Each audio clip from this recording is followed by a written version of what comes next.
everybody, we're down at beautiful Sachs Point today, right on the southern tip of the island. We're actually in the base chakra, the root chakra of Vancouver Island. The ley line goes all the way up the backbone of the island right to Cape Scott in the north.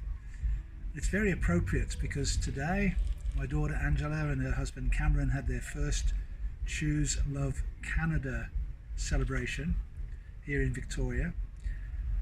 I've spoken about this in previous sessions, and they are about to depart Victoria and head all the way across Canada from west coast to east coast, spreading love as they go, stopping in different locations across the country, travelling all the way across to the east coast, ending up in Nova Scotia, right on the east coast on the Atlantic Ocean.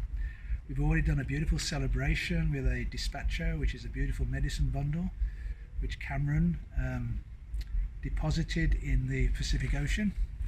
They're going to go across the country and then do a similar ceremony on the east coast to link the country together.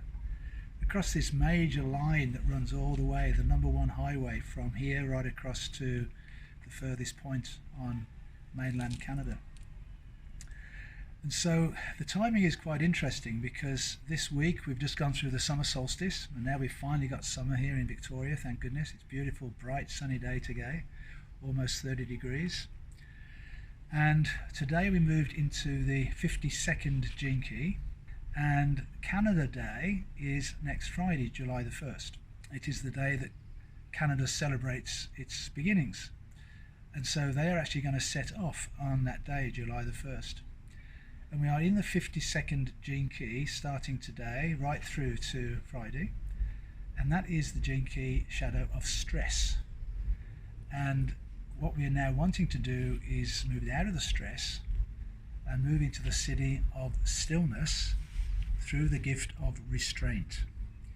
And restraint doesn't seem a particularly strong word for a gift, but it really is important because it gives us the opportunity to settle in the midst of all of the chaos that's going on around us and try and view it from a slightly detached perspective, and then go inside to come to this calm, centered, still point within. And on Tuesday we have the new moon in Cancer at just 7 degrees, and this is all about family and home, following your heart, going within. But we've got very closely connected to that a Pluto Square Mars alignment in the sky. Pluto is in the 60th gene key in Capricorn. Mars is in the 3rd gene key in Aries. And this has the energy of mutation in that channel between the two.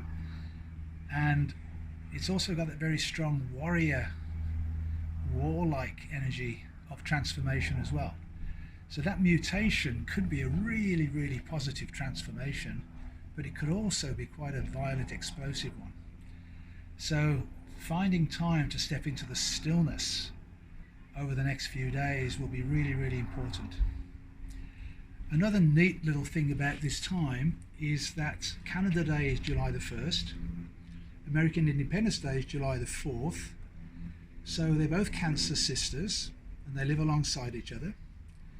But because July 1st is the last day of the 52nd gene key, what happens then is the sun drops into the next gene key, which is the gene key 39 of provocation. So the United States was founded under the 39th shadow of provocation, and the city of that gene key is liberation. So the Statue of Liberty is exactly the right image, the exact icon for the country of the United States. It is the feminine principle setting her people free. And you probably remember from a previous session that right now the United States is in its Pluto return. So Pluto's coming back to where it was when the United States was founded, right when this Pluto Square Mars is happening at the same time. So there's potential explosive outbursts that could take place in America but it's all leading to the ultimate transformation into liberation. So you've got Canada and America playing off against each other, with the provocation in the shadow of America and the stress created by that in Canada, but you've also got the liberation of the United States, because we hope Canada can step into its own stillness. So you've got these very extraordinary energies all happening at the same time. It's very complex.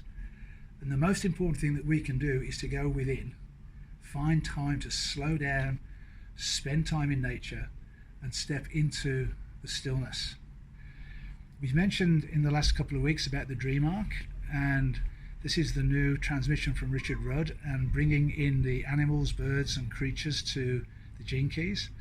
And we've had some extraordinary synchronicities connecting with the animals and the birds and the creatures in terms of what's happening in our world. So I really do encourage you to, if you don't connect with the dream arc itself, to really pay attention to what the creatures are trying to tell you as they move around you. We've even had situations where we'll be talking about something, and then this bird will suddenly fly right over us and give us their interpretation of what we're talking about.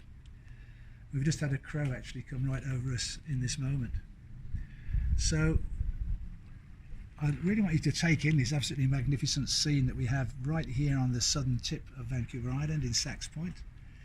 The root chakra of the island, and that third gene key is in the root chakra, the position of Mars right now in the night sky. So I think I'll leave it at that for today. Have a wonderful time as we send Angela, Cam and the boys off on their cross-Canada adventure, beginning on Canada Day, July 1st, a great signature moment for them. All the best now.